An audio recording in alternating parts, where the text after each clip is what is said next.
What's up, guys? It's JTV here with another video. I just got myself this 1963 Cadillac Series 62. I thought I'd give a small tour.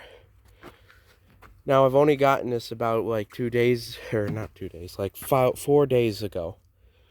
So there's a lot of stuff that I just haven't explored yet, and we're gonna explore it together. You can see, very large car, nice fins. Paint, it's not very good. The previous owner went for a patina look, so he took and clear coated over the bad paint. Some of you might like that look. I personally don't, so it's going to be repainted someday. The interior is also not in great condition. Particularly the seats are pretty worn out. Another thing is this panel over the top, it's all water stained. Door cards are pretty okay. Got some staining, but that'll wash out, I imagine. The previous owner said that it had been sitting in the field for a couple years when he bought it. You can see here the rot on the top of this window here. More than likely, either it was left all the way down or partially down. Could even be because of the bad window seals. You can see they're all blown out and destroyed. The second owner of this car was said to have driven it from the early 60s, like 1964 or something, all the way up until he died in the 2010s. So it's mostly that one owner.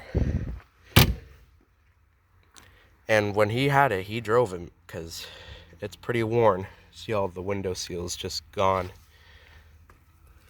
Things I noticed driving it now, the only window seal that actively leaks while it's raining still, this window. You can see it's even all rotten right at the bottom. It's going to be interesting seeing if I can find a replacement window for this one. Not the window so much itself, but this chrome. See if that even exists. And this window seal. I know the rot ain't a big deal, but it's not something that can really be fixed on these chrome fixtures. Quite a bit of rust on the mirror. But it's a pretty good car. It's pretty straight. The automatic antenna, it is stuck in the up position right now. It was working when I first bought it, but it quickly stopped. You can see the rockers are pretty clean. This here isn't rot, it's just surface rust. Really not even that, it's just paint. This here is some rot bubbling under the fender. But the rocker got one hole. It's pretty straight. Otherwise, the only rot is on that fender, like I said, in that one hole. And the same goes for the other side.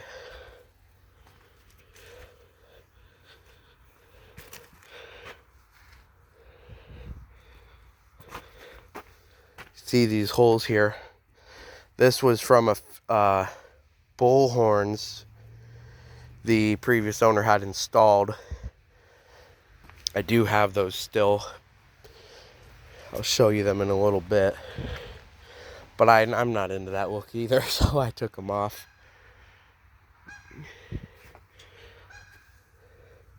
Hood latches need to be adjusted because the hood sits up a little high in the back here. You can see it doesn't quite match up. It ain't that bad at all. You really got to look for it, but it's just a little thing. This side is a lot better condition in terms of the seals and the windows. See, this one's nice and solid. The window seal has either been replaced or it's just in amazing condition for this triangle window here. Window seals up here, can't say the same about those. Pretty rotted, but amazingly they don't leak. In my experience, even in the car wash where they're jetting water on the side of this, it doesn't leak, so that's pretty nice. And the door seals may have been replaced. Comes with original hubcaps right now. It has some ones from the 80s installed, so I'm gonna put those originals on soon. Once again, there's one hole in the rocker. Besides that, it's straight all the way up front. This fender doesn't even have the rot. Whoops, that's a little too close. This fender don't even have the rot, as the other fender did. So that's pretty good. Let me go ahead, I'll pop the trunk for you, see what's inside. So we're at the trunk. Gonna open it up, still got the original keys. Opens pretty smoothly up until about halfway. Then you gotta kind of force it the rest of the way up a little bit. But it ain't that bad. You can see by all the moisture in this one corner, the trunk seal is probably going out. I'm not surprised it feels like the original. It came with this blinker unit here. This is for the blinker, it's the whole assembly. Because the person before me, he believed this brake light was out due to the blinker assembly. Because he claimed he replaced the bulb and he researched it, and the blinker assembly is what controlled this. But in my experience, I just replaced the bulb and, well, it just kind of works. So I'm probably not going to use that. Another thing I'm not going to use, another fuel sending unit, float. The one that's in there seems to be working perfectly fine. According to the previous owner, this is an original spare. I don't know if it's an original spare. I know that it's probably 80s or 90s. It's got the three-digit date code, so it's definitely pre-2000, and it ends in 0. So that means it could be 70, 80, or 90. See if I can find it.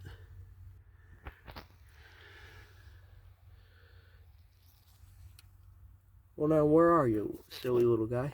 Looks like I can't find it this time. I could have sworn it was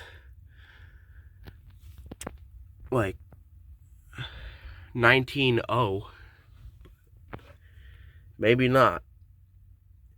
If you see a date code and you want to provide what date it could be from, just pause the video. Leave a comment down below, it'd be much appreciated. Maybe this is an original spare, maybe it ain't. It's a radial. I know that apparently these cars came with the option of radial or bias ply, which isn't too surprising at 63, but what is surprising is, according to my, granted not very in-depth research, these cars came with two 25/75 15s, but these on the car are 235s.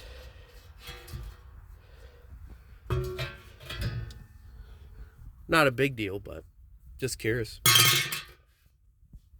The cash register and the Dynavision box over there, those are just things I put in because I've been daily driving it for a couple days now, and I keep my stuff in here. Still got the original jack in all its glory. And it even has this little card here, jacking instructions. So that's pretty neat. Don't get that on modern cars no more. Now let me get you pop under the hood. Under hood on these Cadillacs is pretty easy. Just got a little lever just off to the right of the Cadillac logo. Hood springs feel weak on this one. They'll hold up the hood, but they don't hold it at max height no more. So let's take a look. This has had a water pump. It has had timing gear and chain, because the previous owner said that the old timing gear was cracked. It's had an alternator and a radiator. He said that there were no problems with the radiator alternator, but he just replaced them out of, preventative maintenance. It has been upgraded to electronic ignition, so no more points. Still has the original AC compressor, condenser, receiver dryer. However, it seems to have been upgraded to R134A. You can see by the caps here. Although it doesn't seem to work. I did some testing, and the compressor will turn on and spin, but it doesn't build any pressure. So the compressor may be shot.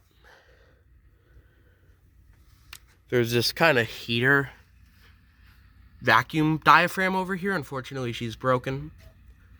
The little plastic tab here for the vacuum hose is broken off. Some wiring here, that's for the blower motor. The original blower motor switch apparently doesn't work, so the previous owner installed a new switch.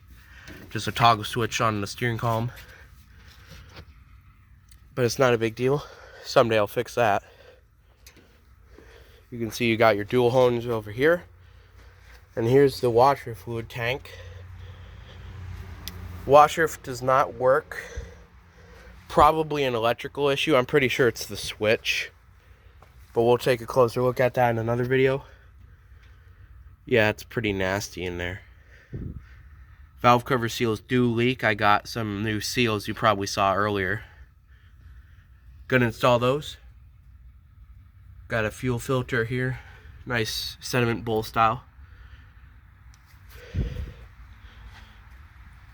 What's cool about this is it actually still has an original, or at least era appropriate AC Delco air filter.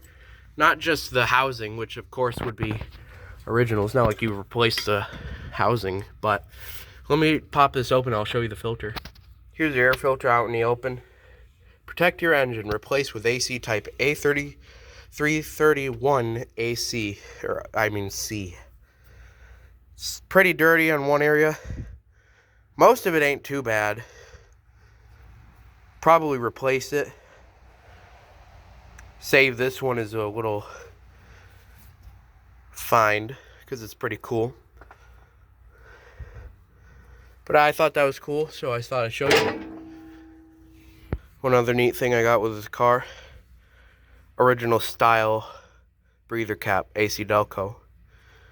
That's all I thought I'd show you here. Pretty disgusting, that's why it was replaced. Alright, now let's have a look on the interior of this thing. Hopefully I got my keys on me. Entering here right away, you see, oops, this fabric's a little dirty, no prob. Little crank for the side window.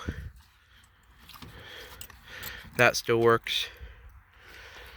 The little mirror adjustment here, you know there's supposed to be a little chrome thing on here. Here it is. The previous owner uninstalled it. He claimed that it doesn't work as intended. You can move it back and forth like you're supposed to, but this, now what on earth was he talking about? That works perfectly. Either way, he said he doesn't like people fiddling with it, so we took it off, but I'll probably reinstall it because I don't have people drive my car too often. Moving on into in here.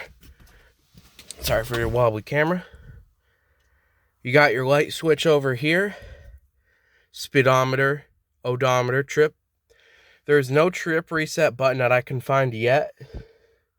Correct me if I'm wrong, but I can't find it so far.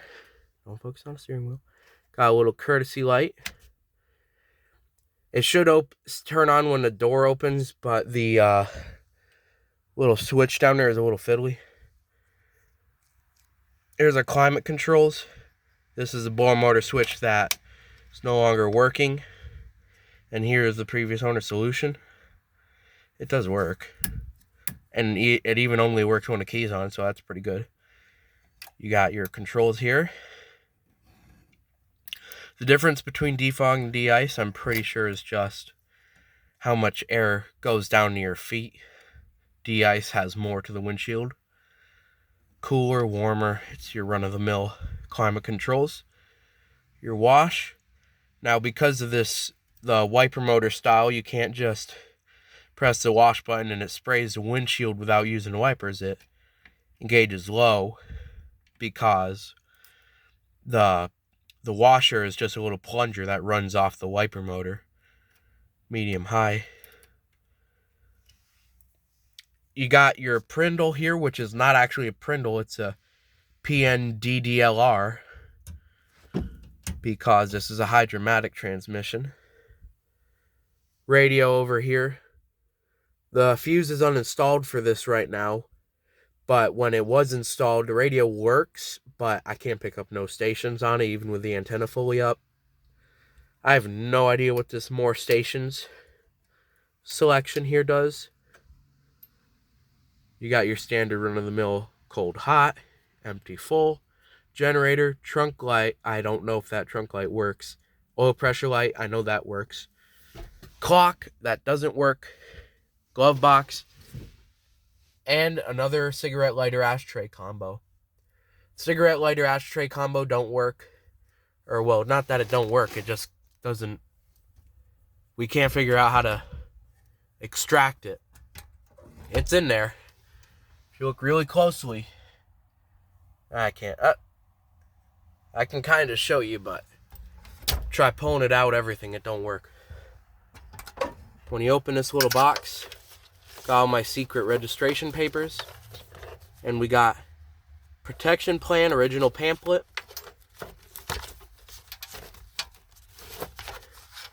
owner's manual, original owner's manual in its little folder, and you see there's another cigarette lighter in there.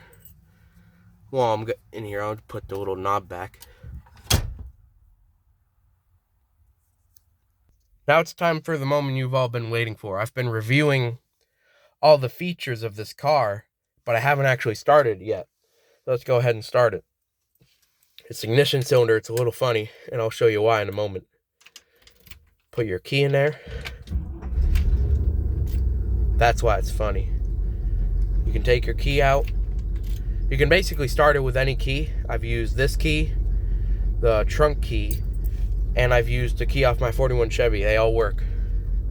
The trunk ain't so worn out. You can only use the trunk key on the trunk. But I'm sure that's one worn out ignition cylinder there. Blow motor. This does nothing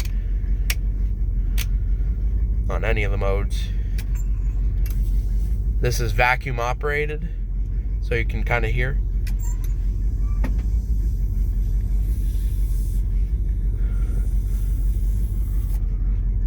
As I move it along, you can hear a hiss. Here's the wipers in action.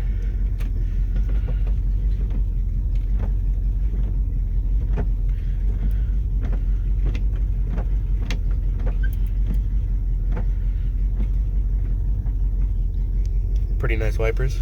Just got the horns working.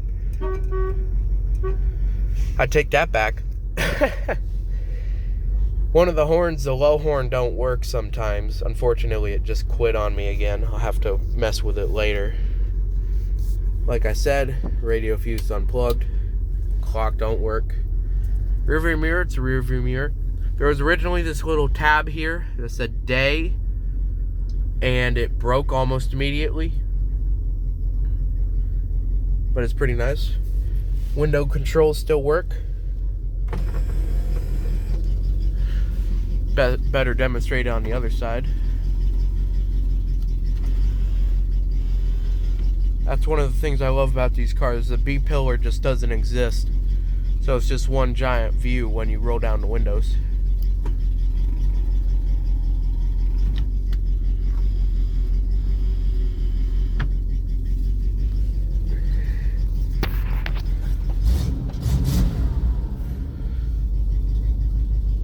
Overall, very nice car. Guidematic doesn't work, by the way. I've tried everything with it. I think it's not so much the Guidematic itself, it's the switch on the floor. There's a little solenoid in there, I think. That's how the Guidematic turns the high beams on and off. Because that switch down there is really fiddly, and it doesn't always work. Overall, that's a tour. Not gonna take it on a drive while I'm filming, but just a brief tour. Thought I'd make some content for once. Very nice car.